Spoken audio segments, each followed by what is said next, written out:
오늘 읽었던 이 본문의 말씀은 압살롬에 대한 이야기입니다. 다윗의 아들 압살롬 하면 우리가 기억하는 바는 반란을 일으켜서 아버지 다윗 왕을 몰아내려고 하다가 죽임을 당한 그런 몹쓸 아들로 우리는 기억을 하고 있습니다. 그런데 성경을 가만히 보면, 자세히 보면요, 압살롬이 구태여 반란을 일으키지 않아도 충분히 다윗의 뒤를 이어서 왕이 될 수 있었다는 사실을 우리가 발견할 수가 있습니다. 성경을 보면 첫째 아들이었던 암논은 이미 죽은 상태였습니다. 그리고 둘째였던 길앗이라고 하는 아들은 성경에 그 존재가 아주 미비하게 어떻게 보면 볼품없는 그런 인물로 등장을 하고 있습니다. 그러니 압살롬은 가만히 있기만 하더라도 자연스럽게 자신이 충분히 왕이 될 수 있었음에도 불구하고 그는 오늘 본문에 있는 말씀처럼 아버지를 대항해서 반란을 일으켰다는 것입니다. 이유가 뭘까요? 왜 아버지를 몰아내고 자기가 왕이 되려고 했겠습니까? 이유는 성경에 기록되지 않아 잘 모르겠지만 제가 짐작을 해볼 때 다윗이 너무 건강하고 아마 다윗보다는 잘못하면 아들인 자기가 더 빨리 죽을 수도 있겠다 하는 그런 생각을 가지지 않았느냐. 만약 압살롬이 볼 때 아버지가 좀 비실비실하고 얼마 못 살 것 같으면 구태여 반란을 일으키지 않았겠죠. 그런데 다윗이 가만히 보니까 너무 건강하고 너무 좋으니까 저러다가는 아버지가 나한테 왕위를 물려주자마자 나도 죽게 생겼다 하는 아마 그런 마음이 있지 않았을까 하는 생각이 듭니다. 그러니 빨리 아버지를 몰아내고 내가 왕이 되어야 되겠다, 그렇게 해서 반란을 일으키지 않았는가, 순전히 제 생각입니다. 성경에는 없는 이야기입니다. 그러면 우리가 솔직히요, 사람이 살아가는데 다 꿈도 있고 야망도 있지 않습니까? 그잖아요. 아버지를 몰아내고 왕이 되고자 하는 것은 잘못된 것이지만은 그러나 그건 아니고, 만약에 압살롬이 왕이 되고자 했던 그 마음 하나만 본다면은 이게 잘못된 것입니까? 아니잖아요. 우리도 다 어디 가서 1등이 되고 싶고 최고 높은 자리에 앉고 싶고 사람 누구나 다 그런 욕심을 갖고 삽니다. 여러분들 우리 자녀들을 키울 때 어떻게 키웠습니까? 좋은 음식 먹이고 아주 제일 좋은 학원 보내고 또 열심히 기도하면서 머리 되게 할지는 꼬리가 되지 말라, 그 모든 것이 다 무엇 때문에 그랬습니까? 우리 자녀들이 최고가 되었으면 좋겠다, 그런 바람으로 그렇게 자녀들 위해서 기도도 하고 또 좋은 데 다 찾아가면서 공부시키기도 하고 그러지 않습니까? 사람은 누구나 다 1등이 되고 싶은 그런 꿈이 있죠. 문제는 다 1등이 될 수 없다는 게 문제겠지만은, 그렇잖아요? 수백 명이 1등을 노리지만 1등이 되는 사람은 몇 사람입니까? 한 사람밖에 없어요. 그래서 문제겠지만요, 그래도 그 꿈 자체는 잘못된 것이 아니라고 생각이 되어집니다. 그런데 오늘 본문을 통해서 그런 꿈을 가졌다 할지라도 그것이 잘못된 꿈일 수 있다는 사실을 우리에게 가르쳐주고 있다는 것입니다.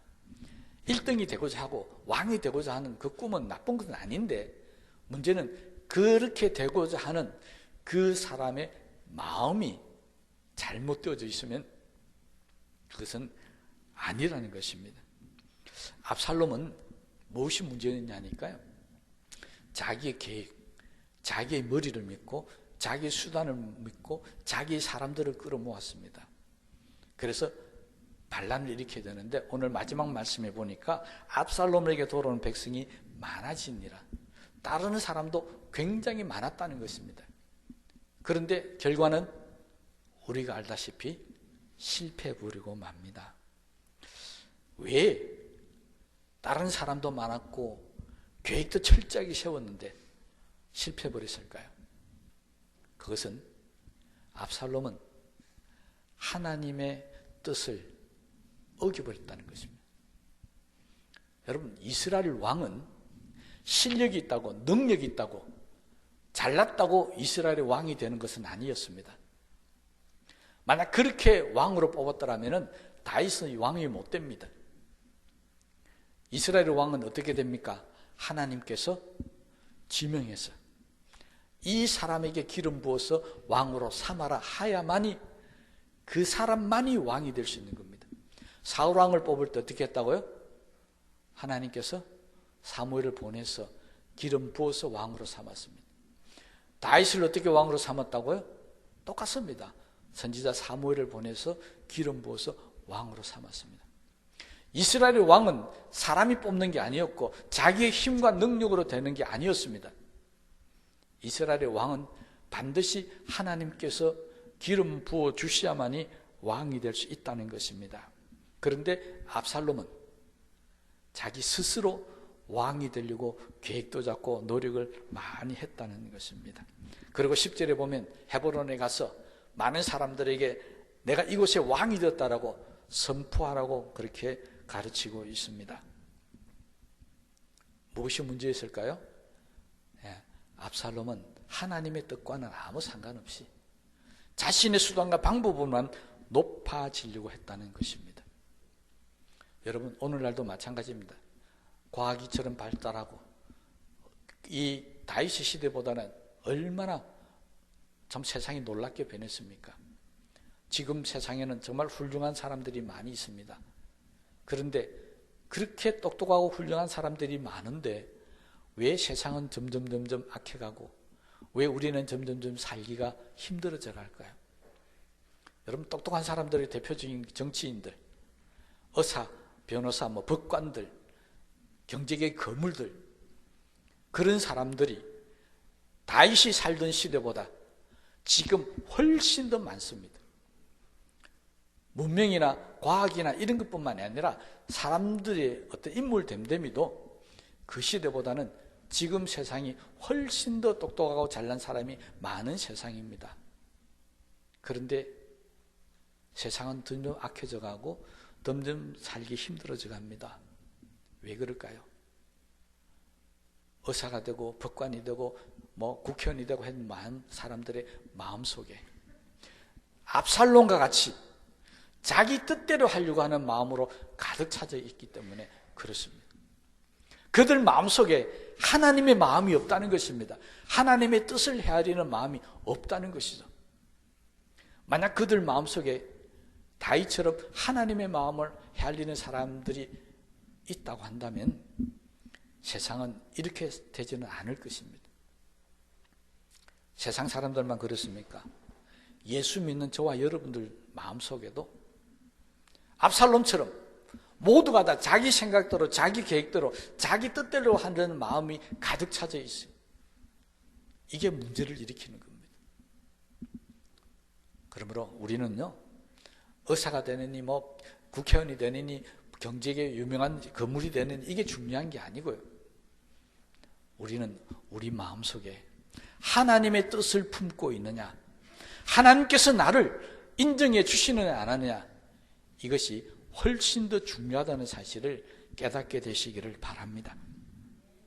압살롬의 마음속에는 하나님의 뜻이 없었습니다. 하나님의 마음이 없었다는 겁니다. 그러니 하나님의 뜻과는 정반대대로 가게 되어 있습니다.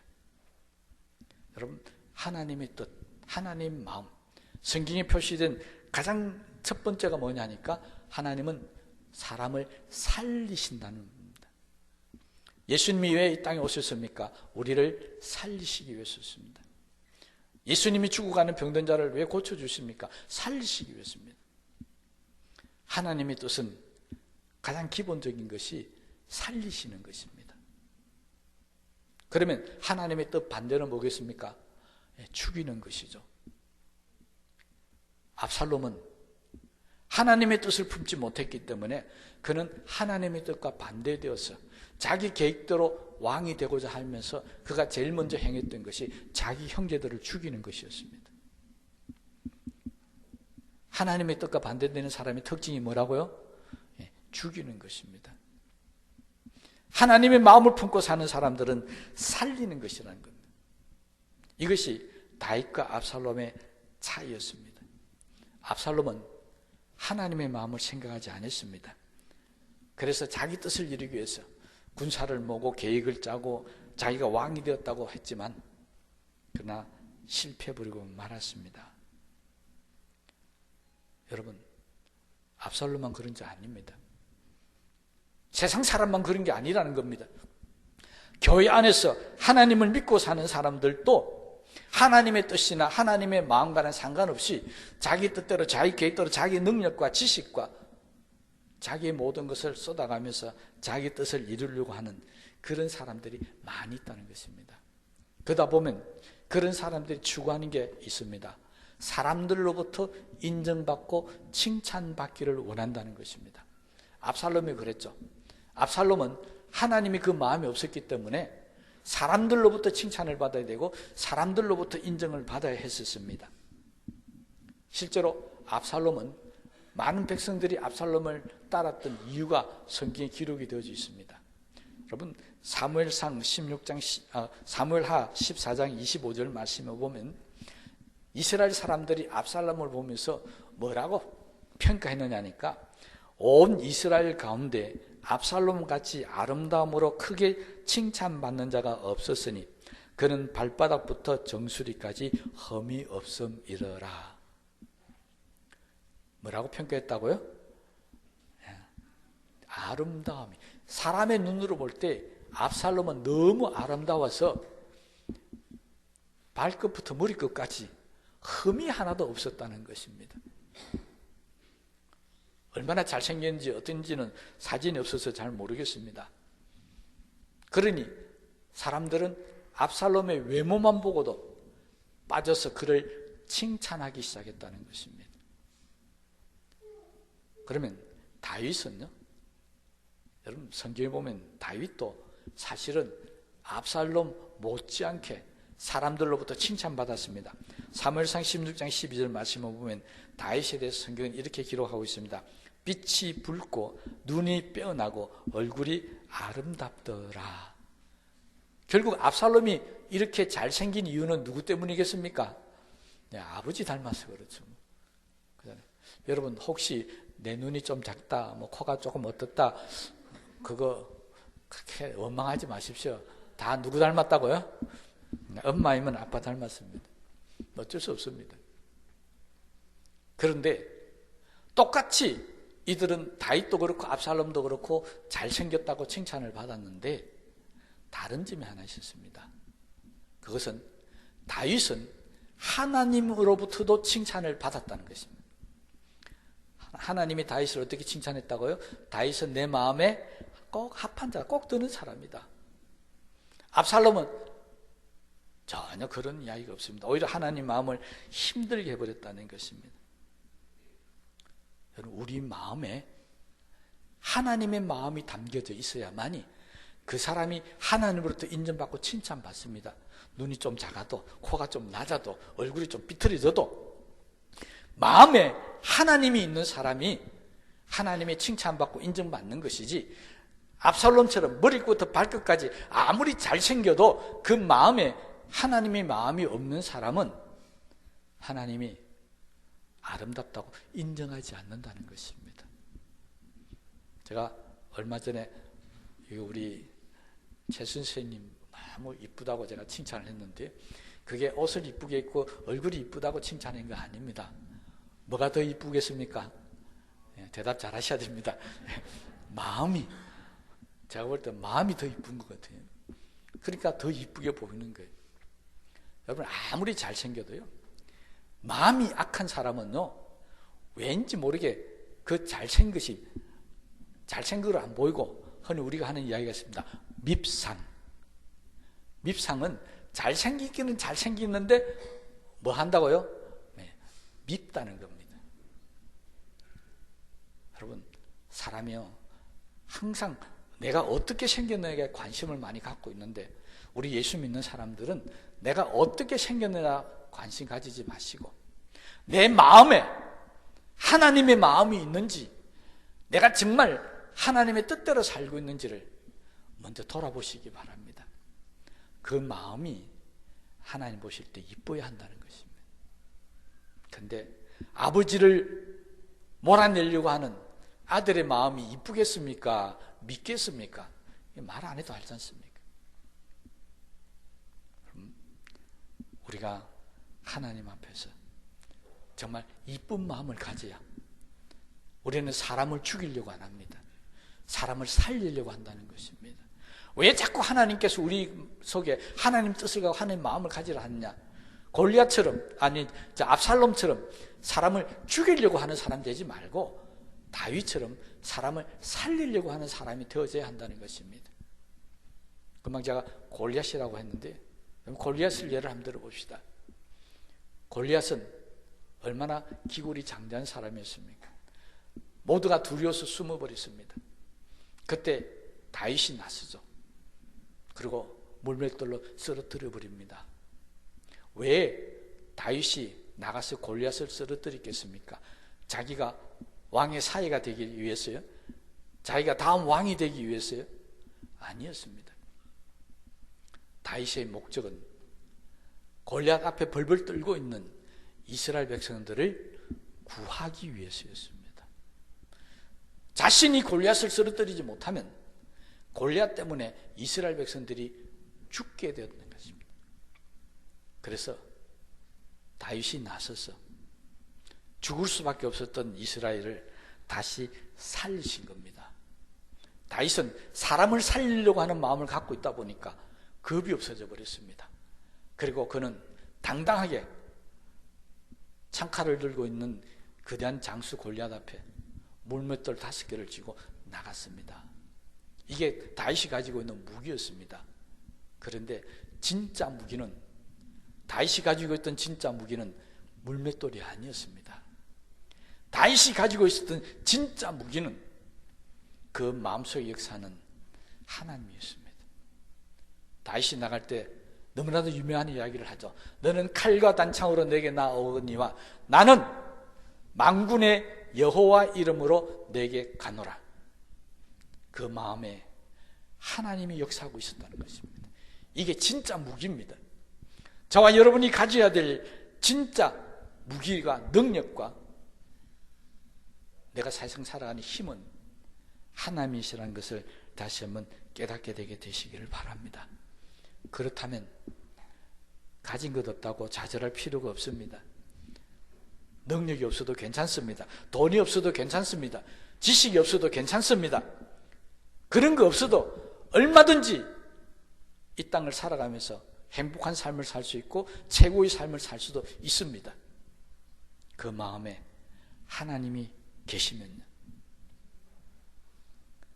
하나님이 계시면 더 이상 다른 게 필요가 없다는 것입니다. 하나님은요, 내가 1등이 돼야 나를 칭찬하시는 분이 아닙니다. 내가 세상에서 머리가 되어야 우리를 칭찬하시는 분이 아닙니다. 세상에서 내가 흠이 없이 머리끝부터 발끝까지 흠이 없어야 칭찬하는 그런 분이 아니라는 겁니다. 하나님은 우리에게 그런 것 갖고 칭찬하시는 분이 아닙니다.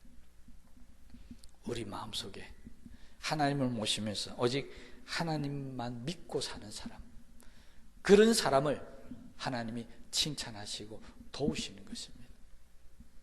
이걸 우리가 자꾸 잊어버리고 있습니다. 여러분, 어떤 사람은 그렇다면 나는 5달란트 받아야지, 나는 1달란트 받으면 안 된다. 아닙니다. 하나님은 5달란트를 남기든 1달란트를 남기든 아무 상관없는 분입니다. 오직 그 마음에 하나님의 마음을 품고 하나님을 위해서 헌신하고 열심히 사람들을 살리고 하려고 하는 그런 마음을 가진 사람, 그런 사람을 하나님은 축복하시고 인정하신다는 사실을 깨닫게 되게 되시기를 바랍니다. 그런 마음을 가진 사람은 자기 마음대로 안 삽니다. 그런 마음을 가진 사람은 반드시 하나님께 기도하게 되어져 있습니다. 왜 그렇습니까? 하나님이 도우셔야 되잖아요. 그러니 하나님 앞에 기도할 수밖에 없는 겁니다. 하나님, 나는 부족합니다. 연약합니다. 가진 것도 없습니다. 나는 능력도 없습니다. 이런 사람이 할 수 있는 거 뭐겠습니까? 기도할 수밖에 없는 겁니다. 다윗이 바로 그랬던 겁니다. 그런데 압살롬은 달랐습니다. 압살롬은 아버지와의 전쟁에서 이기기 위해서 당대의 최고의 모사라고 하는 사람, 두 사람을 초청합니다. 하나는 아히도벨입니다. 하나는 후세입니다. 이 아히도벨에 대해서는 오늘 본문에도 나와져 있습니다.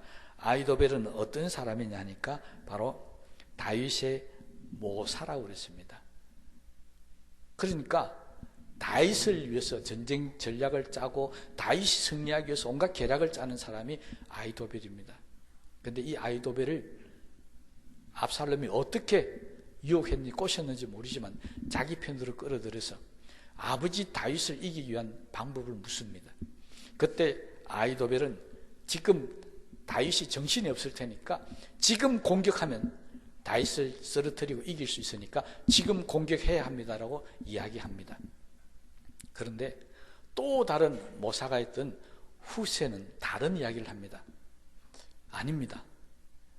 아무리 다윗이 지금 정신이 없고 힘이 없더라도 다윗 밑에는 여러 용맹한 장수들이 있고 그러니까 잘못하다가 지금 공격했다가 당할 수가 있습니다. 우리가 다시 우리 힘을 더 키우고 정비를 해서 그래서 다윗과 싸웁시다. 이렇게 두 사람의 계획이 달랐습니다. 여러분은 어떤 계획이 맞겠습니까?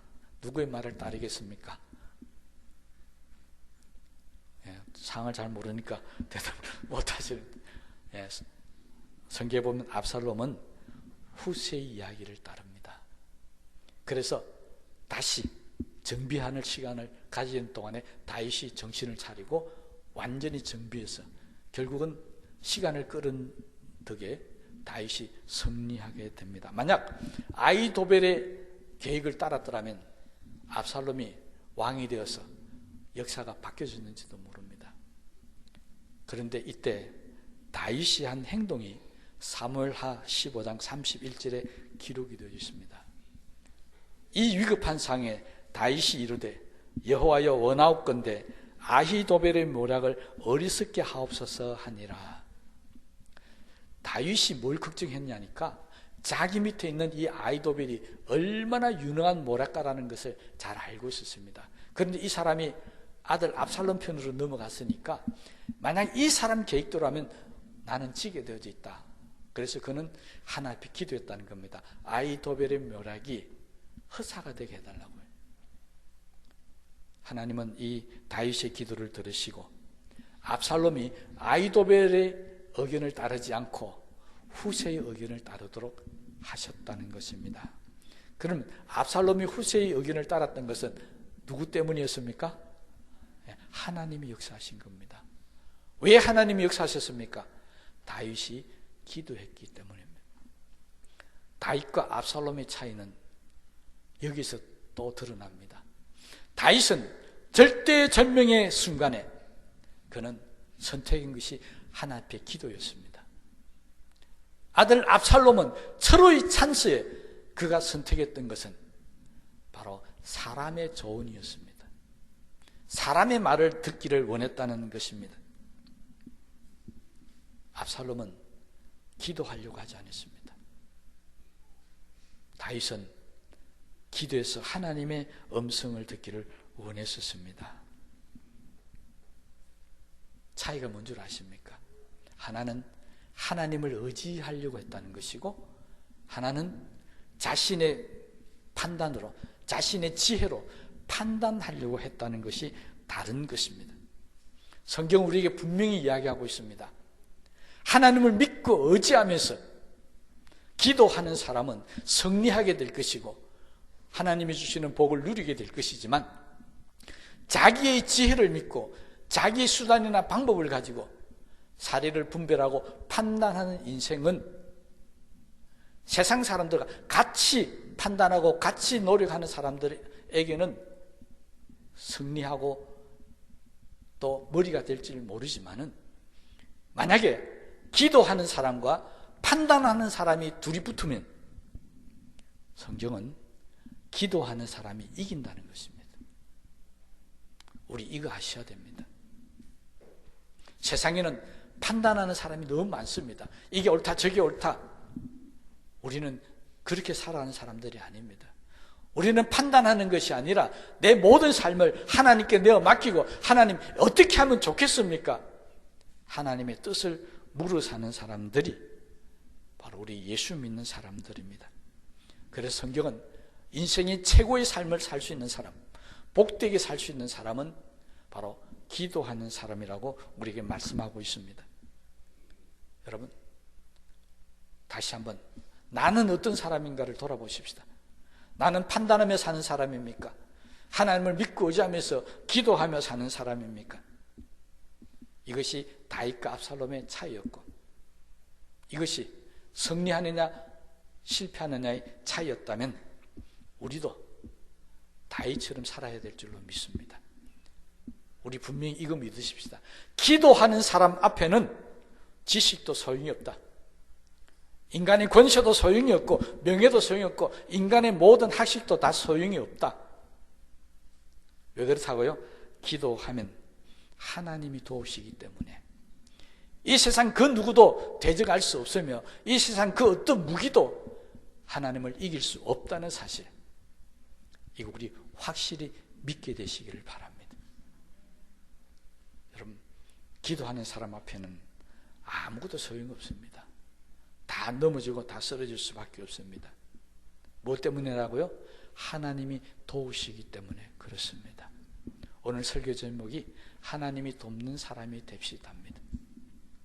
여러분, 오늘 이 시간 이후부터 우리 모두들에게 하나님이 돕는 은혜의 역사가 있게 되시기를 주님의 이름으로 축복합니다. 그러기 위해서 하나님만 바라보시고 마음속에 하나님의 뜻과 하나님의 마음을 품고 하나님을 의지하면서 기도하는 사람 되어야 할 줄로 믿습니다. 그래야만 하나님 우리를 도우실 수 있는 겁니다. 압살롬같이 살지 마십시다. 아무리 아름답고 뛰어난 지혜와 지략을 갖고 있다 할지라도 하나님 앞에 기도하지 않으면 늙고 힘없는, 세력 없는 아버지 다윗에게 질 수밖에 없었다는 이 교훈의 말씀 꼭 기억하셔서 오늘 이 시간 이후부터 우리 하나님이 돕는 그런 사람 다 되어야 될 줄로 믿습니다. 우리 말씀을 생각하시면서 기도하십시다.